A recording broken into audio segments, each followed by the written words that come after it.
y hoy empezaremos ya a ver algunos criterios que pone el Catecismo de la Iglesia Católica sobre cómo interpretar la Biblia. El Espíritu Santo es el intérprete fundamental de la Escritura.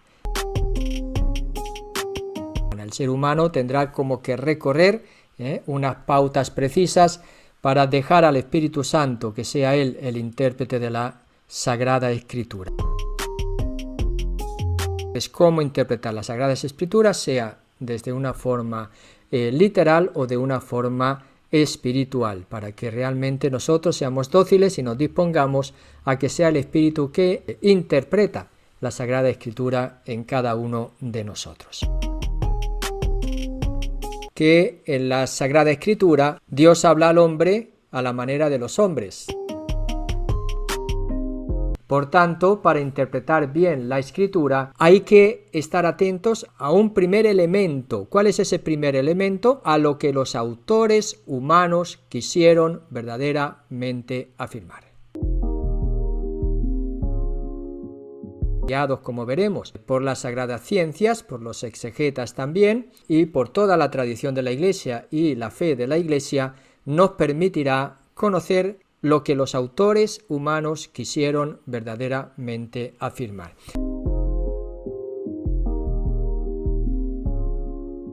¿Atentos a lo que los autores quisieron afirmar solamente? No.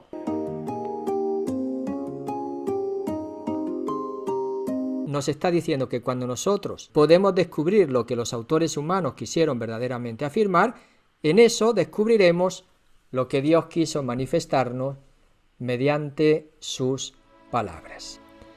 Ven, Espíritu Santo, llena los corazones de tus fieles y enciende en ellos el fuego de tu amor. Envía, Señor, tu Espíritu y serán creadas las cosas y renovarás la faz de la tierra.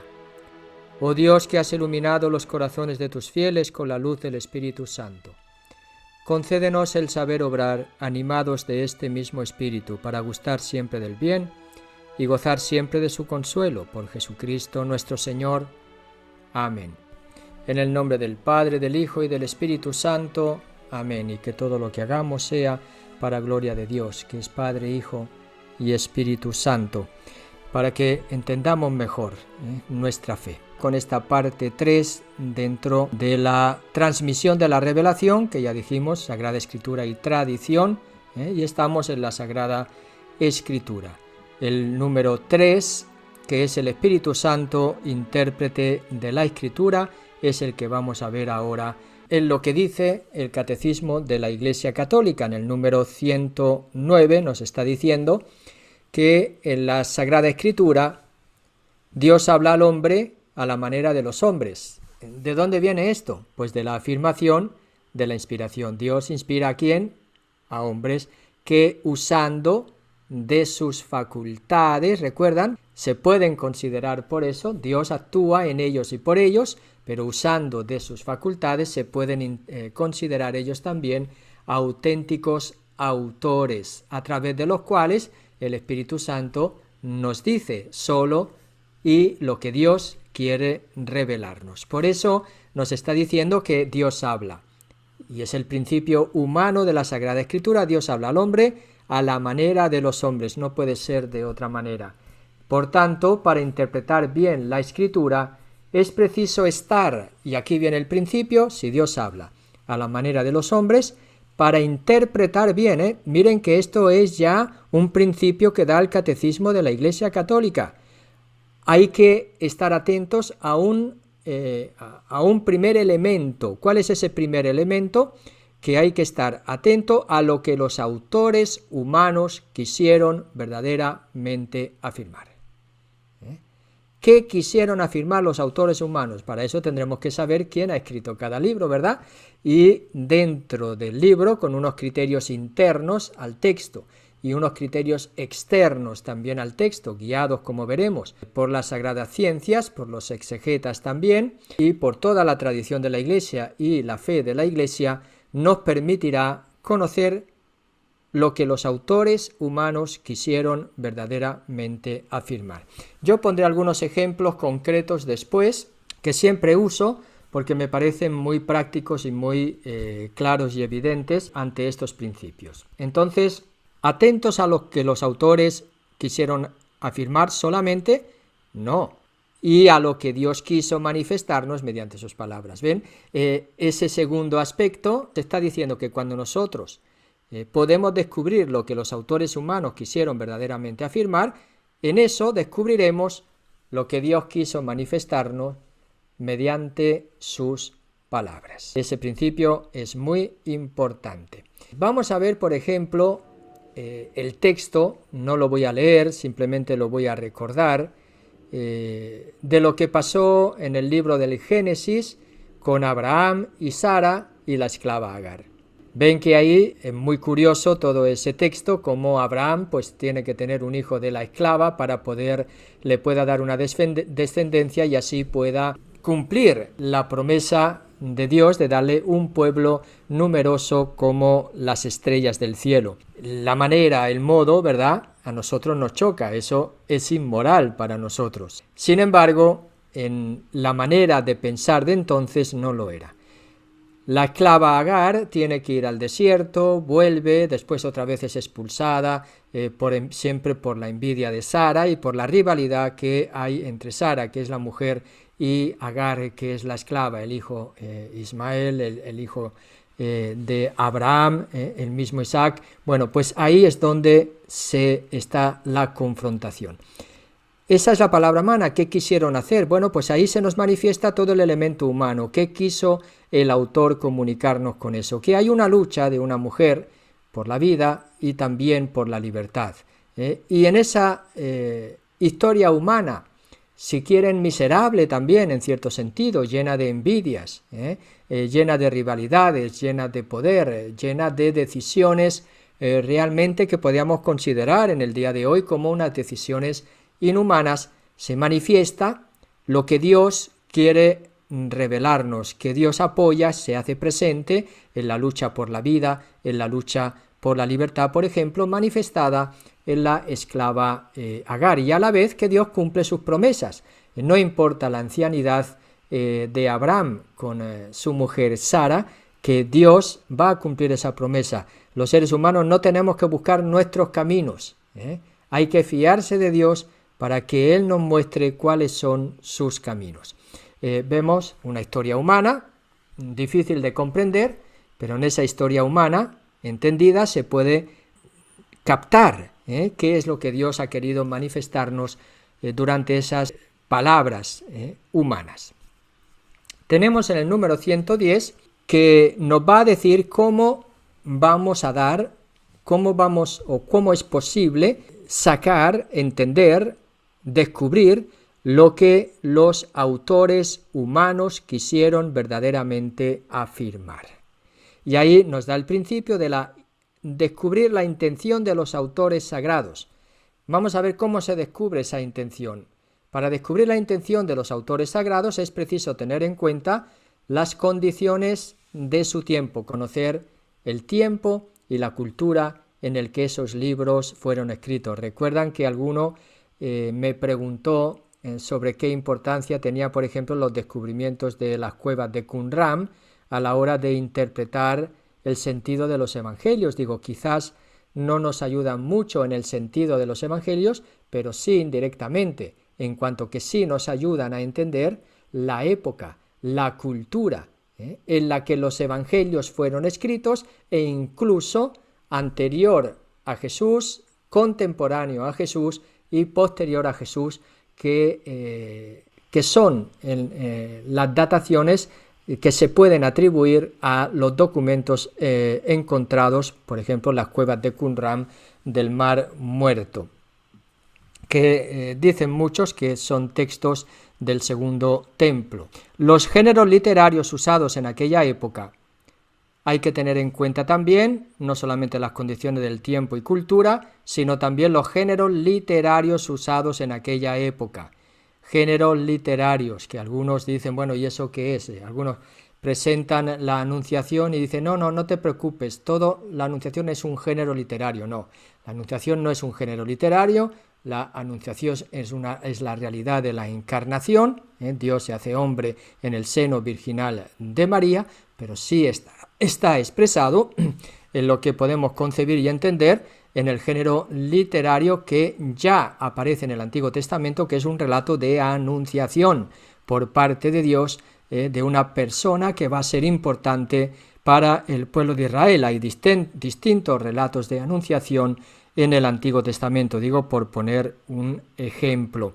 Géneros literarios, como veremos también, después va a presentar algunos, por ejemplo, los proféticos, históricos, poéticos, apocalípticos, oracionales, liturgia de alabanza, son géneros literarios que van a relatos de milagro, relatos de llamada, se pueden ir subdividiendo también los relatos, los géneros literarios dentro lenguaje mítico. Entonces todo eso aparece dentro de la Biblia. Géneros literarios, entender qué género literario se está usando para expresar esa intencionalidad, para entender mejor esa intencionalidad del autor humano y también, por lo tanto, descubrir mejor qué es lo que Dios quiso manifestarnos mediante su palabra. Eso es la manera en que los seres humanos nos disponemos para que sea el Espíritu Santo el que realmente esté interpretando en nosotros las Sagradas Escrituras. Después veremos que hay que tener en cuenta otros principios, no solamente estos. Estos se han manifestado sobre todo al finales del siglo pasado y principio de este siglo. Muchos de estos criterios interpretativos, sobre todo porque se ha usado los métodos críticos históricos, críticos literarios, se ha manifestado que tienen también sus límites y que por lo tanto hay que tomarlos en lo que son, en la ayuda que nos dan auténticamente, pero no es la totalidad de la interpretación de la Biblia. Es una parte importante, pero no total. Las maneras de sentir. Por ejemplo, cuando Jesús le dice a aquel que quiere que lo siga, dice, bueno, pero déjame enterrar primero a los muertos de mi familia, déjame primero despedirme de mi familia. O cuando a Jesús va a decir, si tu ojo te escandaliza, sácatelo, si tu mano te escandaliza, córtatela, ¿verdad? Porque más te vale entrar manco, Bueno, pues hay que entender también las maneras de expresarse y de sentir, cómo ellos expresaban las realidades en aquel entonces para resaltar el mensaje que quieren transmitir y comunicar. Por lo tanto, las maneras de hablar y narrar de aquel tiempo. Es muy importante también conocerlo para que no caigamos en el literalismo. Hay una anécdota, yo siempre la cuento, del gran padre de la Iglesia, Orígenes, que no, incluso él que acentuó, como veremos, la interpretación alegórica de las Sagradas Escrituras, no salió en este pasaje del ojo, de la mano y de la pierna, de la literalidad del texto, y no lo hicieron santo precisamente porque él se mutiló una parte importante de su cuerpo leyendo este evangelio. Tomó posturas extremas hacia el final de su vida, Orígenes, y por eso no lo canonizaron, pero eso no quiere decir que el resto de su vida y sus escritos, ¿verdad?, pues no nos manifiesten una santidad y unas verdades y sean también transmisores de la tradición auténtica apostólica de la fe de la Iglesia. Bueno, pues la verdad, y aquí cita Dei Verbum 12, porque hay que descubrir la intencionalidad de los autores sagrados teniendo en cuenta todos estos criterios. Dice, porque la verdad se presenta de distintas maneras y se enuncia de modo diverso en obras de diversa índole histórica, en libros proféticos o poéticos o en otros géneros literarios. Eso ya lo he explicado en el número 110. Vayan tomando nota por si hace falta que ustedes, para matizar o después tienen preguntas o comentarios al respecto. En el 111 sigue explicando cómo hay que interpretar las Sagradas Escrituras, esto para descubrir la intención de los autores sagrados y así percibir mejor lo que Dios quiso manifestarnos mediante sus palabras. Pero la Escritura, ya sabemos, estos autores sagrados no escriben solamente con todas sus facultades, sino que son inspirados, están guiados por el Espíritu Santo en lo que están escribiendo. Por lo tanto, Dios actúa en ellos y actúa por medio de ellos. Es el concepto de la inspiración. Y así el número 11 va a decir, dado que la Sagrada Escritura es inspirada, entonces de aquí va a surgir otro principio de la recta interpretación, no menos importante, Está diciendo que los dos son importantes.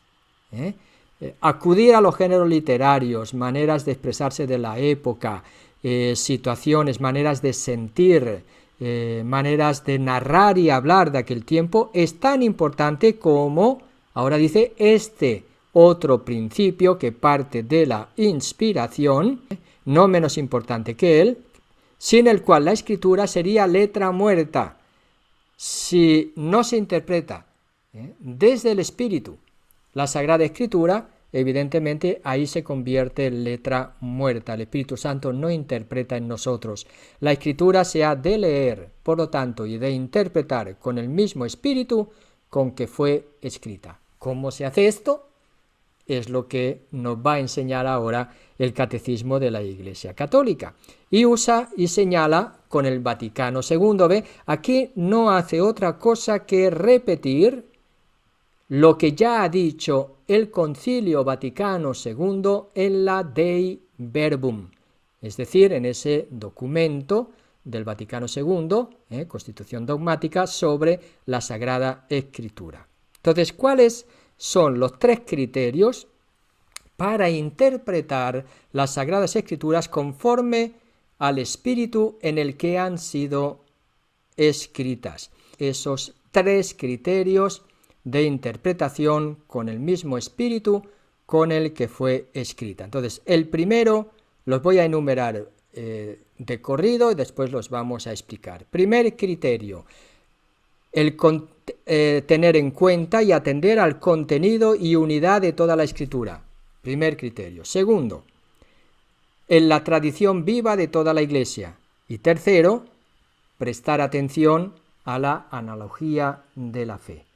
Vamos, por lo tanto, al primer criterio, que es prestar atención al contenido y a la unidad de la Sagrada Escritura. Repito, ese es el primero. Segundo, en la tradición viva de toda la Iglesia. Tercero, prestando atención a la analogía de la fe. Primer criterio, elaborado en el 112 del Catecismo de la Iglesia Católica, como hemos dicho ya, es prestar una gran atención al contenido y a la unidad de toda la Escritura. Ya sabemos que la Biblia son diferentes libros, y por muy diferentes que sean los libros que la componen, la Escritura es una. En razón, y vamos a ver qué es lo que le da la unidad a esta Escritura. La primera unidad de la Sagrada Escritura es que la Sagrada Escritura, toda ella en sus diferentes libros, expresan el único designio de Dios.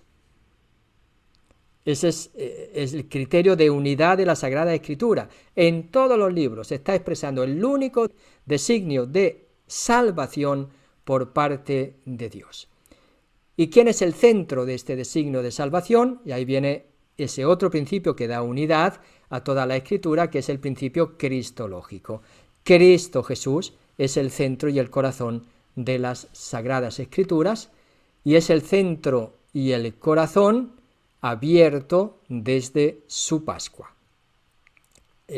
Hay un texto que ya conocemos muy bien porque lo trabajamos en el quinto encuentro, ¿verdad?, de los discípulos de Emaús, donde Jesús les abre el entendimiento y les abre el corazón desde su misterio pascual, y le va contando cómo las Escrituras hablan desde su pasión, pero que también estaba escrito que iba a resucitar.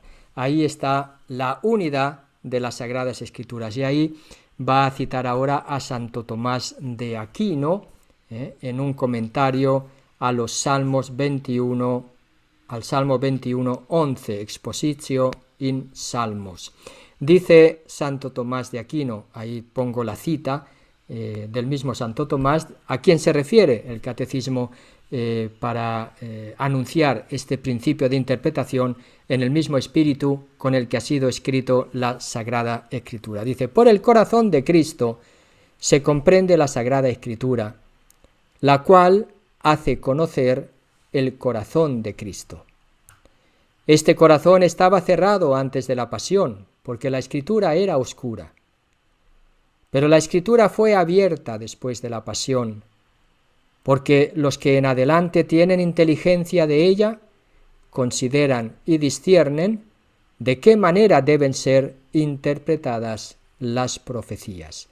Ven cómo el principio cristológico vuelve a aparecer aquí como criterio fundamental para la interpretación y como aquel que unifica todas las escrituras y las unifica en el único designio de Dios en su plan de salvación. Por eso, si nosotros hemos sido salvados por medio de Jesucristo y la plenitud de la revelación es la única palabra que es Jesucristo, y la vida divina se nos da por medio de Jesucristo en el don del Espíritu Santo, podemos entender que todas las escrituras se dirigen hacia Jesucristo. Segundo principio, para interpretar las escrituras conforme al Espíritu que las ha inspirado, que es leer la Escritura en la tradición viva de la Iglesia. Aquí ya vemos de nuevo la tradición. La tradición es fuente de revelación junto con la Sagrada Escritura y por lo tanto es también criterio de interpretación en el mismo espíritu que ha sido escrita.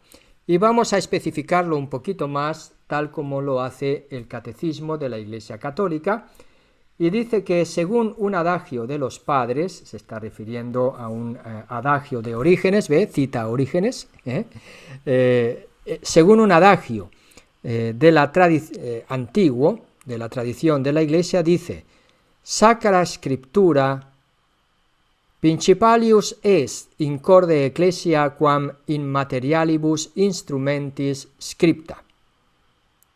Está claro, ¿no? Lo que ha dicho. No me digan que no está claro. Entonces, bueno, para aquellos que piensen que no está claro, que no está claro, miren que hay veces que me viene gente, me han venido algunas personas que dicen: padre, ¿dónde hay una misa en latín? Y yo le digo: ¿usted sabe latín? Me dice: no. Dice: bueno, pues ¿por qué no me pregunta dónde se puede aprender latín primero y después me pregunta dónde hay misas en latín, ¿verdad? Creo que sería mucho más lógico. Bueno, vamos a traducirlo. Lo traduce también el catecismo, lo pueden leer.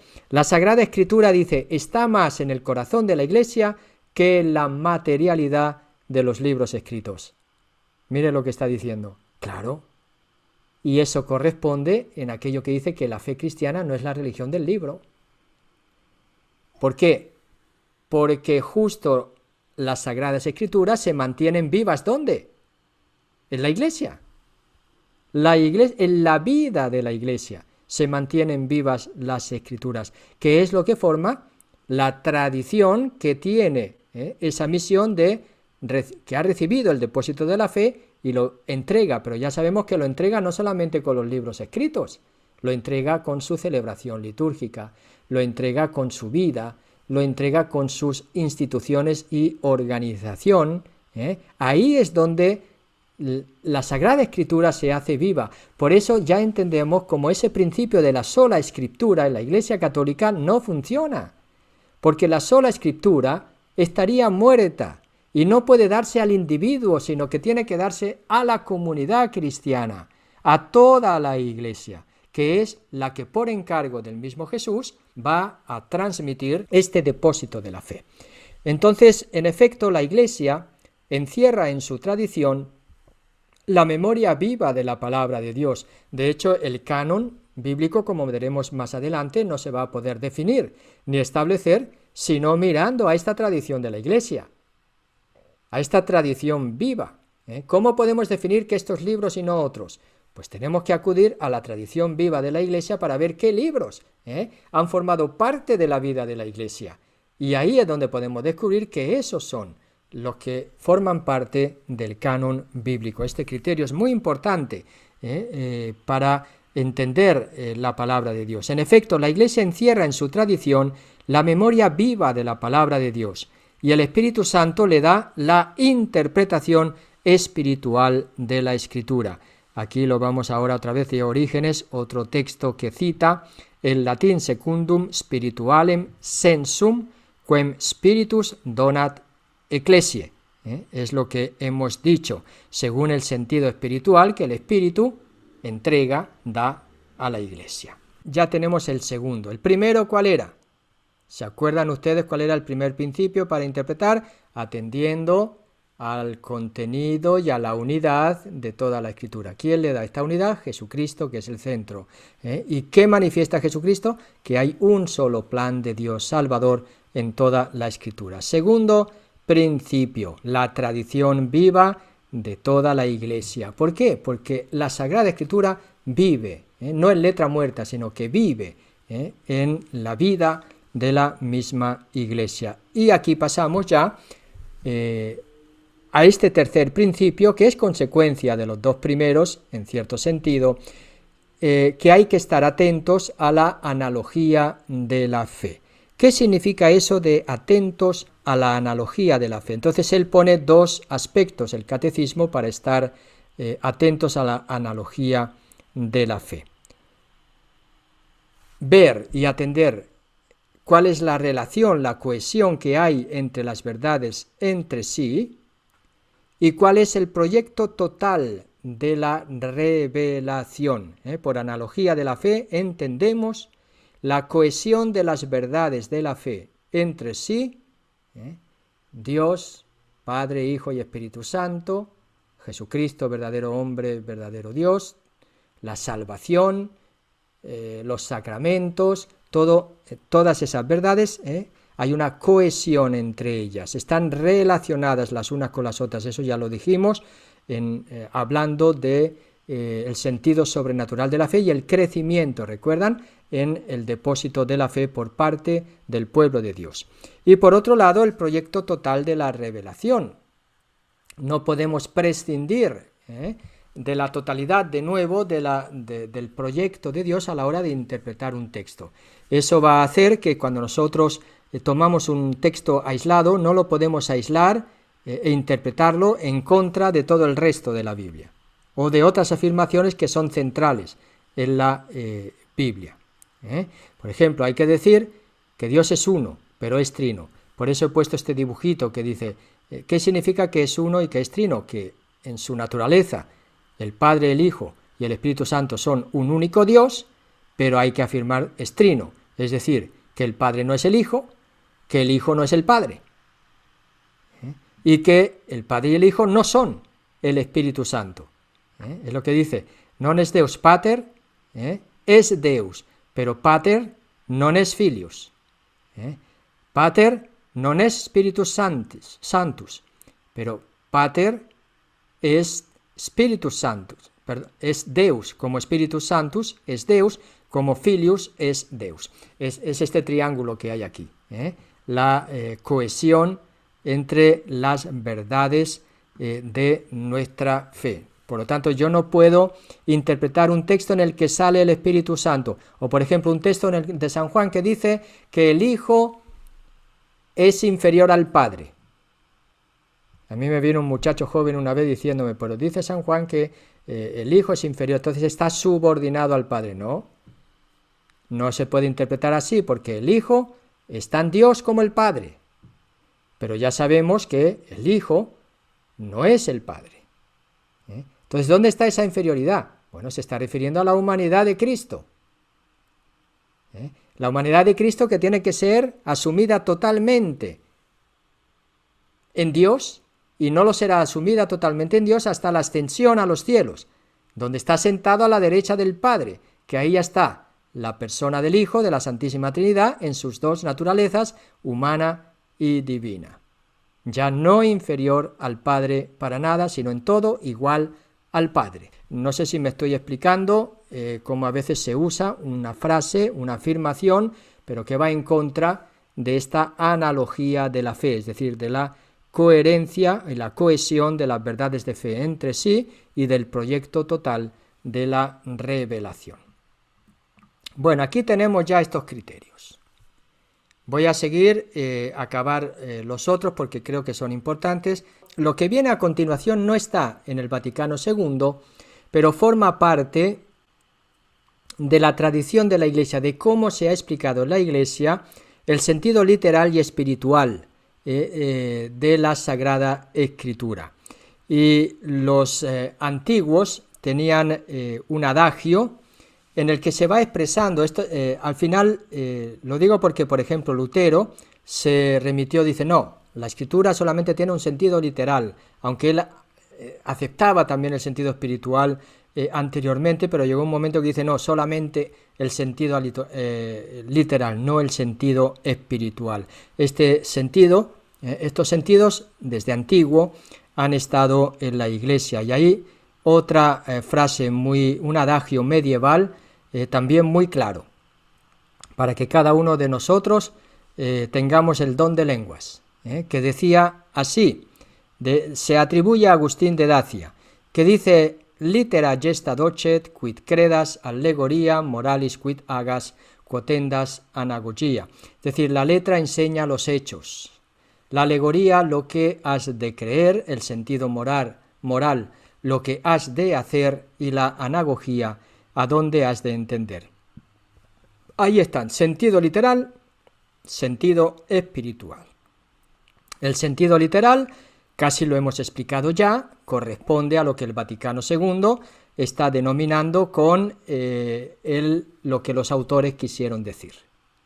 El sentido literal, lo que dice el texto en sí mismo, junto también con las costumbres, las maneras de sentir, tal como las percibían también los antiguos, ¿verdad? Entonces el sentido literal en el número 116 viene de los antiguos. Esto hoy se entiende de otra manera, gracias al descubrimiento que las ciencias históricas y literarias han podido descubrir, y también arqueológicas, pero el sentido que le daban los antiguos lo explicaban de otra manera, que es lo que vamos a decir. El sentido literal, por lo tanto, es el sentido significado por las palabras de la Escritura, y quien descubre este significado, dice, descubierto por la exégesis que sigue las reglas de la justa interpretación.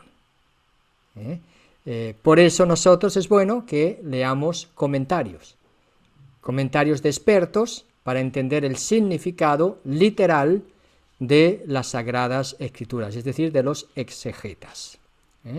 Y ahí tenemos que todos los sentidos de la Sagrada Escritura se fundan sobre el sentido literal, decía Santo Tomás de Aquino en la Summa Theologiae, la primera. De nuevo, omnes sensus sacrae scripturae fundetur super unum literalem sensum. Es decir, todos los sentidos de la Sagrada Escritura se fundan sobre el sentido literal. Es la base para todos los otros tipos de interpretación de las Sagradas Escrituras. Vamos ahora al sentido espiritual de las Sagradas Escrituras. Y dice, el sentido espiritual tiene como tres realidades que hay que tener en cuenta. Y ahí vamos a desarrollar lo que son el sentido alegórico, el sentido moral y el sentido anagógico. Son los tres criterios de la interpretación espiritual de las Sagradas Escrituras que daban los antiguos. ¿Qué es el sentido alegórico? Bueno, vamos a decir, el sentido espiritual lo definían, dice, hay un designio de Dios, no solamente el texto de la Escritura, sino que están las realidades y los acontecimientos de que habla, que pueden ser signos. Signos está significando que de lo que se habla, por ejemplo, la Sagrada Escritura se refiere a Cristo, son signos de Cristo y su salvación y la vida nueva que Él nos trae. Y ahí viene el sentido alegórico. Primero, sentido alegórico es la significación de toda la Escritura, de todo lo que se lee en Cristo. Podemos adquirir una comprensión más profunda de los acontecimientos, reconociendo la significación en Cristo. Así, por ejemplo, pone el Catecismo de la Iglesia, el paso del Mar Rojo es un signo de la victoria de Cristo, que nos hace pasar de la muerte a la vida, de la esclavitud a la libertad. Y por ello también es un signo del bautismo. Y ya San Pablo hace una interpretación de este acontecimiento desde Cristo y el bautismo en la primera carta a los Corintios, capítulo 10, versículo 2. Por lo tanto, el sentido alegórico. Leemos un texto y vemos la significación de este texto en la obra salvadora de Jesucristo. Segundo punto de la interpretación espiritual o sentido sería el sentido moral. Ese quizás es más fácil de entender para nosotros. El sentido moral está significando que los acontecimientos narrados en la Escritura pueden conducirnos a un obrar justo. En otras palabras, las Sagradas Escrituras me dicen cómo tengo que vivir, cómo tengo que actuar, cuál es la acción justa que yo tengo que poner en cada momento de mi vida. Ese es el sentido moral, que corresponde en la Lectio Divina, recuerdan, al ¿qué me dice? ¿Qué me dice? El primer sentido, el sentido literal y alegórico, podemos decir, corresponde al primer paso de la Lectio Divina, que es ¿qué dice? La Lectio. Mientras que aquí ahora, ¿qué me dice?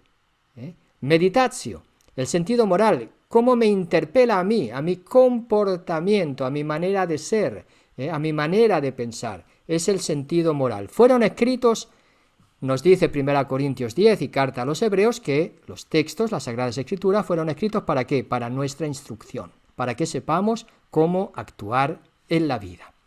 Y el tercer sentido, para una interpretación espiritual, es el sentido anagógico.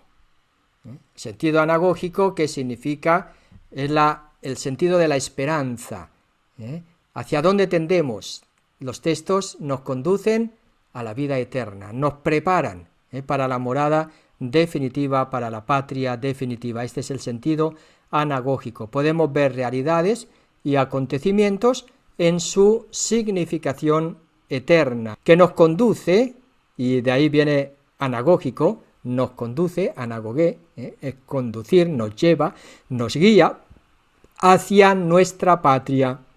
Así, la Iglesia en la tierra es signo, por ejemplo, de la Jerusalén celeste. La alegoría te dice lo que has de creer. El sentido moral te dice lo que has de hacer.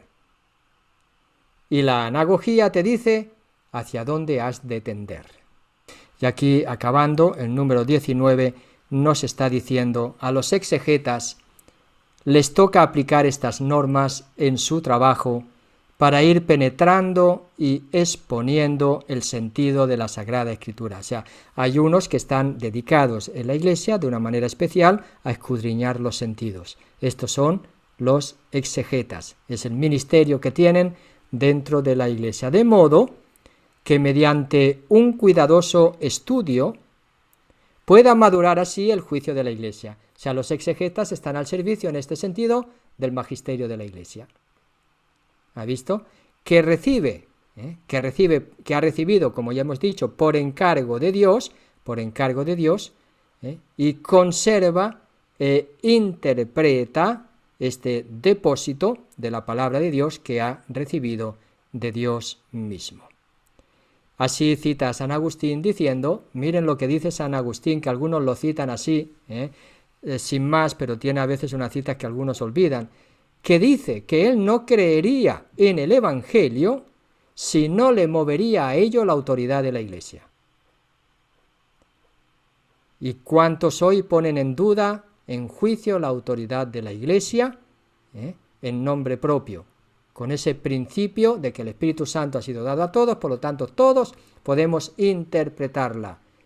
Y hay algunos que se sienten en los depositarios del depósito de la fe, valga la redundancia, y no dejan al magisterio que nos guíe en la interpretación y en el crecimiento de la comprensión de este depósito de la fe.